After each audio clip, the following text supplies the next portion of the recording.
अमल साहब आ गए तो सऊदे मिलो अच्छा खुदा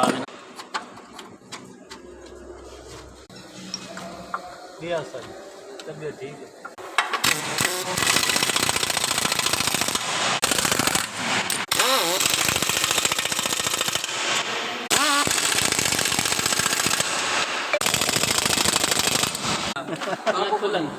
खुला पे वो कवर ला